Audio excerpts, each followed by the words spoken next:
All right, good evening, everyone. Thanks for joining us today. We're going to talk about some treatment options for rotator cuff surgery injuries and go over some non-operative and operative options. So I have no disclosures related to anything we're showing you today. So what is the role of the rotator cuff? The rotator cuff is made up of four muscles. The subscapularis, which is the lower muscle in the front of the scapula, in the front of the shoulder blade, and three muscles in the back. One is the supraspinatus on top of that scapular spine, and you have the infraspinatus and the teres minor. And so, a couple of ranges of motion. One is internal rotation, like bringing the arm in towards your belly, and the subscapularis in the front of the scapula does that. And then external rotation is done by the infraspinatus mostly, and a little bit of help from the teres minor. And that means when you're kind of rotating your arm away from your body and reaching out away. And one of the big things we'll mention a couple of times today is this force coupling. So all of these muscles, and there's really 17 different muscles around the shoulder. They act together to help move the humerus, the ball on the socket, in a way that's not causing any pinching, and it's a fluid motion, and it gains 180 degrees of motion. And so we kind of see that here. One of the muscles that wasn't, the supraspinatus, the top muscle, that helps kind of elevate the arm away from the body, but at the same time brings the ball closer to the socket. And you can see that here on this picture on the left. So it's a roll and a slide, as the deltoid muscle also helps lift the arm. And the reason that roll and slide is important is what you see in this picture here. So this is a patient that has no rotator cuff left. And so the humerus just rises directly up and hits the acromion, or the top of the bone there. And so every time this patient tries to move their arm, that ball is rubbing against that bone and causing a severe amount of pain. And we see this in patients that have rotator cuff tears that are massive or that go untreated for a long time, and they develop this pattern of arthritis. And so that's why it's important to have all of those muscles working together. I'll go back a slide just to allow this roll and slide to happen. The ball goes this way and lifts up, and this clears enough room here so that it doesn't bump up on top of the acromion, bump on the bone there, and cause pain. So what are the goals of treatment really in all of orthopedics, not even just shoulders, is to improve pain, improve strength or function, the ability to be active or do your day-to-day activity. And hopefully in doing so, we prevent progression to arthritis, as we saw in that prior image. So how do we improve pain? Well, we can have these non-operative treatment options such as anti-inflammatory medications, physical therapy, or steroid injections. So anti-inflammatories are one of the best ways to provide good pain relief. They're non-addictive, usually non-drowsy. Some patients can have some side effects. What are the downsides? They can cause stomach or intestinal ulcers. They can damage kidneys with prolonged usage or over usage. So usually, the recommendation is not to take any more than 2,400 milligrams of ibuprofen in a day. So if you think of a 600 or an 800 milligram tablet, you can only take that 3 or 4 times a day, because overdoing that and doing that for a long periods of time can cause damage to the kidneys. So that is something that either we or the primary care doctors, we encourage to monitor if you're on long-term anti-inflammatory. If you're allergic to anti-inflammatories, then we recommend Tylenol or acetaminophen. There's very few people have allergies to that. There's folks that are on blood thinners, Plavix or Eliquis. They can't take anti-inflammatories such as Aleve or Advil or Motrin. So we find alternative medications. Physical therapy is one of our mainstay treatments. So you can see on the left here, this is a normal rotator cuff. And on the right, you have a tear of the supraspinatus, which is the most commonly torn rotator cuff.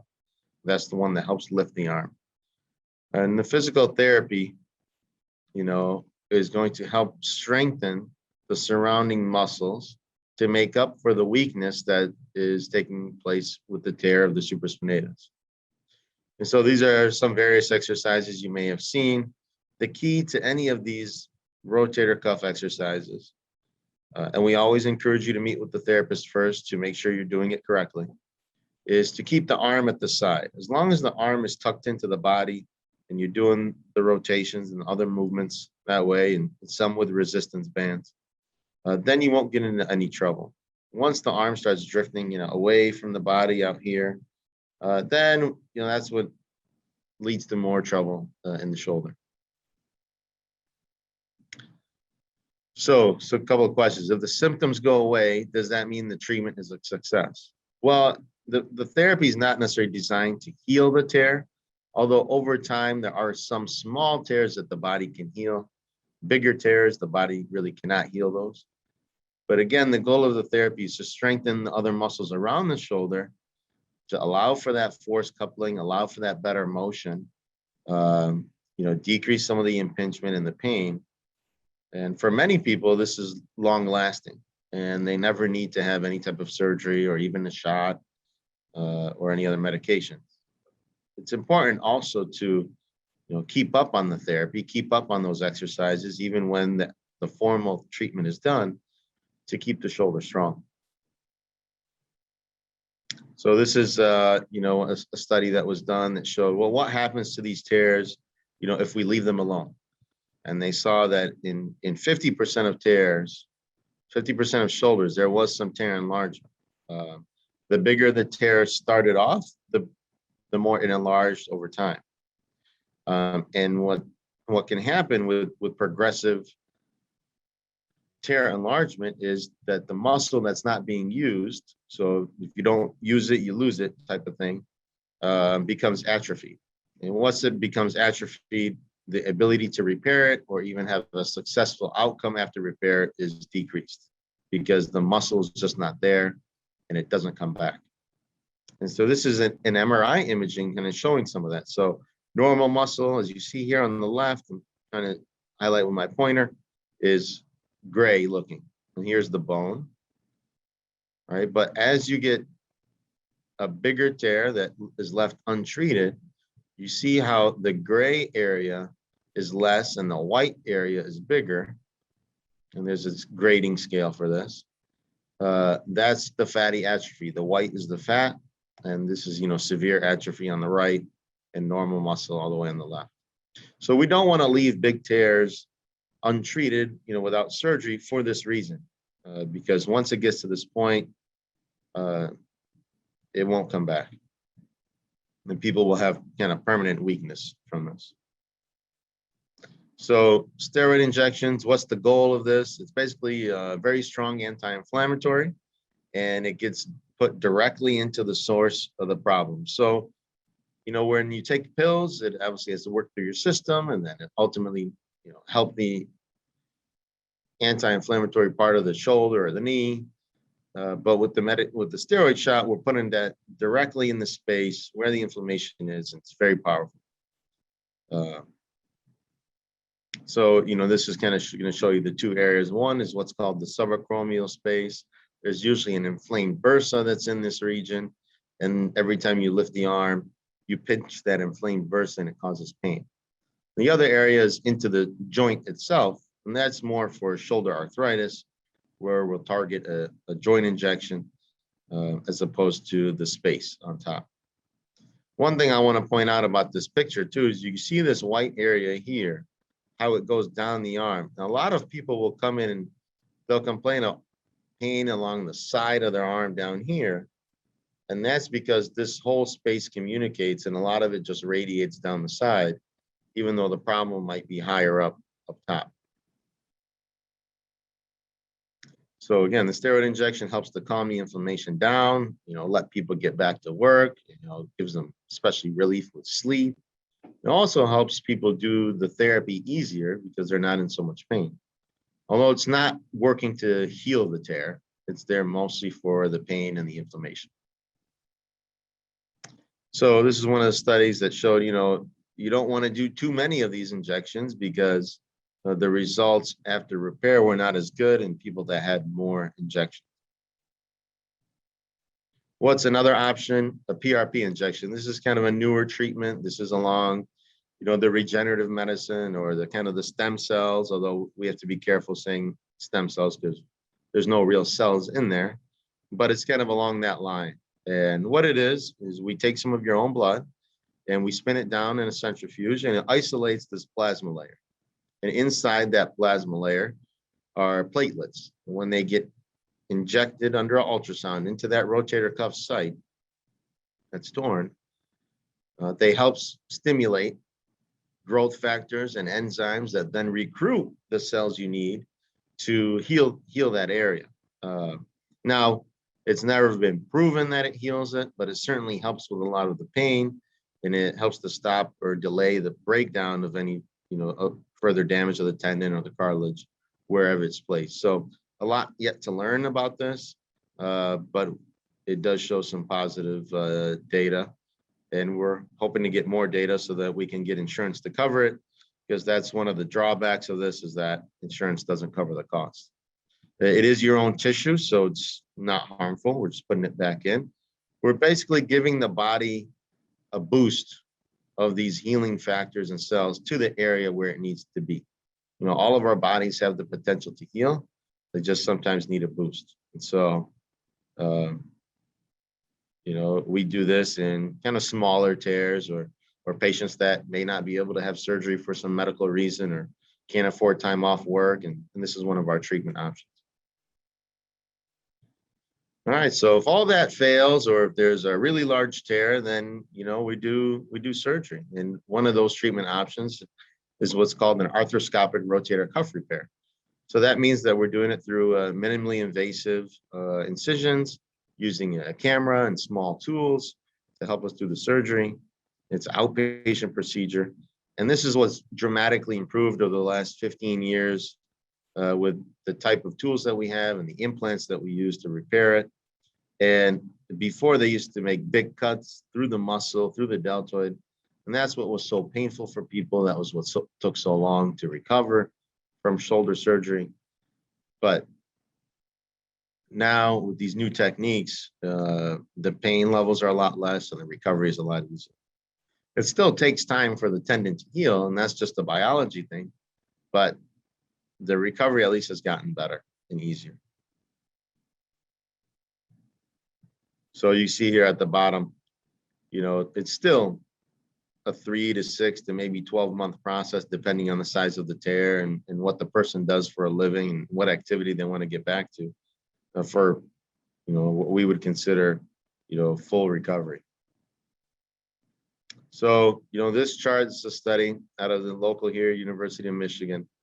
The black bars or the dark gray are non-surgical treatment, and the surgical repair are the bars next to it. And we can see how, improvement over time occurs in functional scores with the surgical group compared to the non-surgical. And this is seen here from the same study. So these first 3 columns are functional scores. How well do you do certain daily activities? And those you can see are higher than the non-surgical group. And the bottom score is the pain score. So we want that to be lower. So people with surgery ended up having lower pain than people with non-surgical treatment.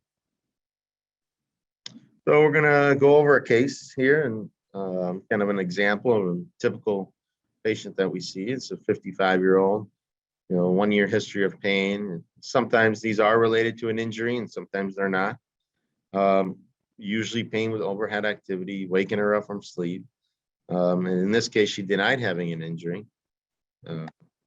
So we come into the office, we do a physical examination, testing all the muscles of the rotator cuff. And to see, we're trying to pick up a couple of things. One is pain, which tests cause pain, and which tests are weak. So if you're weak, then we get more concerned about having a tear. We get x-rays, as I showed you earlier, to see if is this more an arthritis problem or is it a true tendon muscular rotator cuff problem? And if those x-rays are okay and we find some things that are weak or you've already tried some therapy, then we may send you for an MRI. So I want to point out a couple of things on this MRI. Here in this middle picture is the tear. What you can see is this area is the tendon, the dark gray here. And then this white area, the tendon is detached from the bone, and that indicates the tear. And there's different views of the MRI. You can see some of the fluid on the right here causing inflammation. And this muscle in the front, that's the subscapularis, that has a partial tear. It's not completely detached, but has a partial tear. And I like to go over all these images with the patients just so everybody understands what we're looking at. I'm a visual learner, so I always like to show the patients, what's going on. So, like I said, we have a tear of the supraspinatus, which is the top muscle, maybe a partial tear of the subscapularis. So again, we do this, very common in shoulders. Start with some therapy, maybe cortisone injection, talk about the treatment plan with each patient to discuss their goals, their functions. Again, everybody's work is a little bit different, what they like to do outside of work, and we'd like to customize our treatment to each patient. So physical therapy, starting with a strengthening program, and we usually do that for 4 to 6 weeks to really give the therapist a chance to calm the inflammation down the shoulder, give those muscles a chance to rest and rehab appropriately. And then we see them back for follow-up. And most of the time that can take care of a lot of just tendonitis or inflammation. And as there's these tears or tears that won't heal, the pain will still be there. And this is when we may consider a shot or discuss operative treatment. So we're going to go over some of the things that we would see in surgery, but it's nice for the patients to see it too and kind of understand what we're looking for inside. This is after the arm is all draped out. Usually the surgery is done in a sitting position, although it can also be done in a laying down position. It just depends on the surgeon and how they learned how to do it. But this patient's sitting up. Most of the time you are under a general anesthesia, but it's not the deep anesthesia. You're still breathing on your own. You get a nerve block that helps with the postoperative pain relief. And the nerve blocks also help give you less anesthesia, so you have less side effects of that. And we work through these small incisions. You can see what's called here these portal sites. These are just the size of the incisions we make. And then when we go into the shoulder, this is the biceps tendon on the left, this long biceps tendon. And then the socket is on the left side here, and the head, the ball is on the right. You can see the good, nice, shiny white cartilage there. This is what we like to see. Here on the picture on the left, you see an example of a torn biceps or torn cartilage here, the labrum covering the socket. This is, part of that partial tear that we saw. You see all these kind of frayed, wispy tissue here on the right side of this picture. And this is our tool. This is our shaver. It's no bigger than the size of a pen. And we do a lot of our work with that, and it helps clean up a lot of these frayed and torn areas. And these are what's called the anchors. People call them screws or anchors. They're not metal. They're usually some kind of plastic or, calcium-based material that when we put it into the bone over time, hardens and turns into the bone. There's new iterations of it. Now we're using more suture instead of the plastic, which we hope is less reactive sometimes to people. And just as strong, which is the good thing. And you can see that going in here. And we have different tools here, these sharp tools that help shuttle the suture in and out of the tissue to help tie it down. So you can see here that these are the sutures passed through the tissue. And then on the right side here, you can see that it's tied in a knot. Kind of like a fisherman's knot or a sliding knot. This is the same types of knots we use in surgery. So here you can see a normal shoulder on the right side. The rotator cuff is attached firmly on the bone. It's nice and healthy tissue. And on the left side, you can see that circle, that void there, and the frayed edges and the frayed parts of the tissue there where it's torn. And so, again, just showing some more normal pictures. This is the socket, the ball on the left. Underneath, there's no loose pieces floating around. So these are some images you may see. Yeah, this is, again, showing you kind of an outside-inside view. of the scope coming in, and what we're looking at, a tag suture there to help identify the tear.